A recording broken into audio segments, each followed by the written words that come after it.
Hello po, magandang araw. Magandang umaga po sa inyo lahat. It's Saturday, araw po ng simba. Kamusta na po ba? Kamusta na po ba kayo? Nabubulol ako. Medyo parang kulang ang tulog ko eh. Ano pa bang balita po? Tayo pupunta na simbahan. Morning. Kaibigan ko. Today is we were going to church. Simba po tayo whole day. That is for our video for today. Vlog natin ngayon maga. So guys, samahan niyo po ako. Ingat po kayo lahat. Happy Sabbath po sa inyo lahat. Ayan guys, andito na tayo. Andito na si Brother Infante, aming church elder. Magkasabay lang kaming good morning. Happy Sabbath. Aga ko po. Hindi na nagpipit. Tulungan mo ko nito bro. Okay. Pitin natin tong pagkain nila. Ay, church namin. Ay. Happy Sabbath, ma'am. Ay, wala pa sila.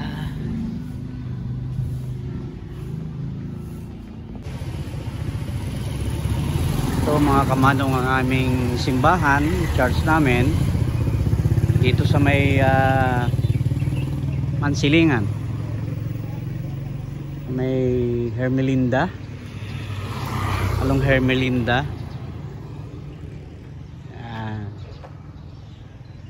Medyo maliit lang yan. I-renovate pa yan sabi ng aming church elder.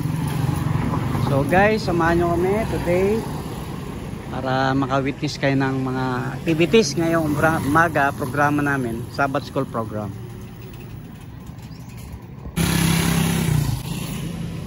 Kunti na nagdatingan yung mga ating mga kapatid, ating mga pamanong dito.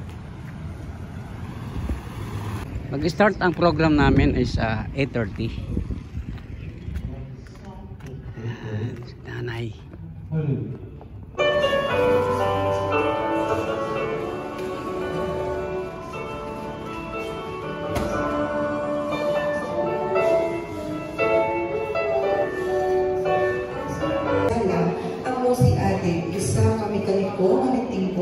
Na nagtatrabaho sa balay sa mga kabataan.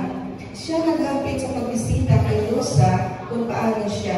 Ang mga kaupo di anib sa ilang pulianan ang mga aktivista. Sa linali, si Rosa kalang iya amay nagkanto sa ilang karto upod bags ang iloy. Isang inagin sila lumahan ang kwarto.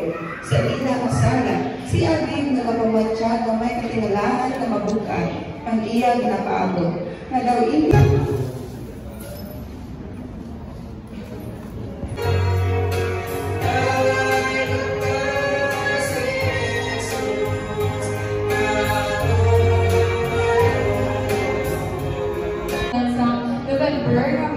kita diri sa tubangan kay may ara sa something ihatag para sa inyo kag pangamiwan kamo sa ato may elder.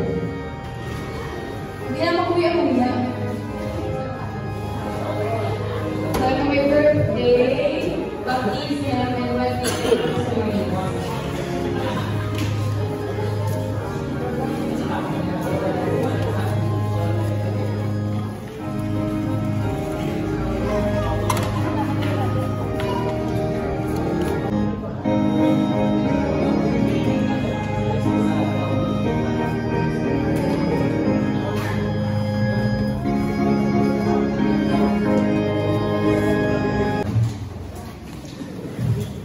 Nagakalipay kami Ginoo, nagapasalamat sa mga blessings nga imong ginahatag sa may mga utod Ginoo nagatindog sa imong tubangan.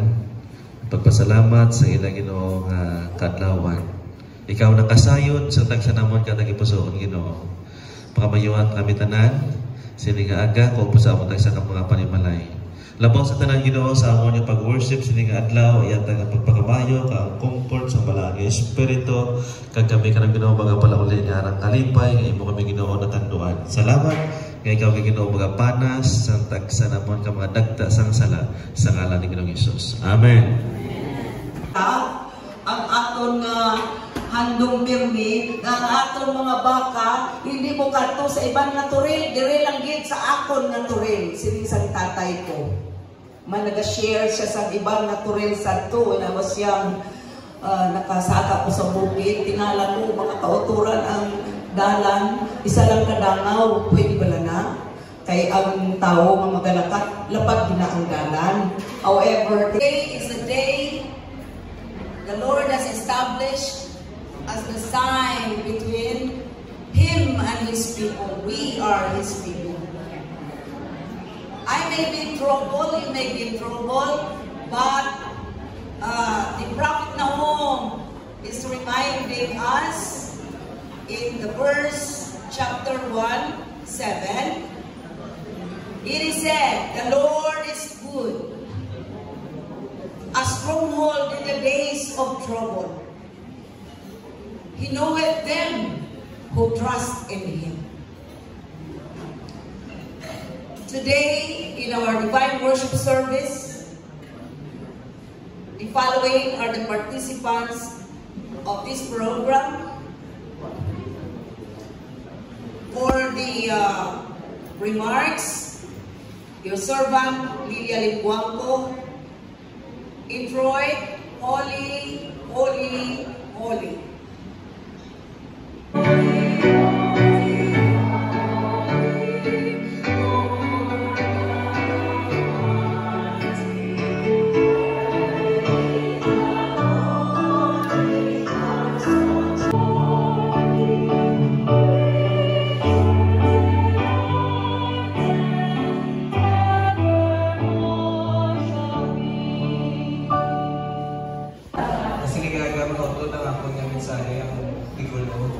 Ang pagpakamatayos sa mga pagpilaw. So, sa inyo pabatsang panghotod, may harapan na pagpakamaayo ang pagpilaw. Pero do kasulit man siya, daw lain man ang pagpakamaayo, lain man ang pagtilaw. Kaya sa iba ng mga utod, ng mga sikta, kung yara sa pagtilaw, wala kang pagpakamaayo sa Ginoo. So, nag-utod na karoon ng utod kung anong ginahambal sa Biblia. So before ko mag-start, mga muyog natin, let's pray. Dalayaw ng mga Diyos, Ginoo, nag-iasama niyo lang mga kinabuhi. Ginoo, sa mga takla, kami nagkakamayabuli na ikaw mag-aupod sa amon, sa among pagtuon, sa imong mga pulong. Kapag mag-Ginoo, ikaw magagamit sa akon na maging instrumento sa pagpakamaayo, sa pagtatala sa siningang mensahe, nga makabulig sa amon pagtubo espirituhanon. Salamat sa tanan. Kamo nga ginapa ngayon wala ng espiritu ng mga tuig-tuig ng mga bulig sa amon sa pagpango sa mga espirituhanon ng mga bagay. Kaya ang mga espirituhanon ng bagay mensyonihan lamang sa espirituhanon ng pinagil. Kaya salamat Ginoo sa imo na kong pagpasa. Pagkatagyan ng ito na sa pangalan ng Jesus. Amen.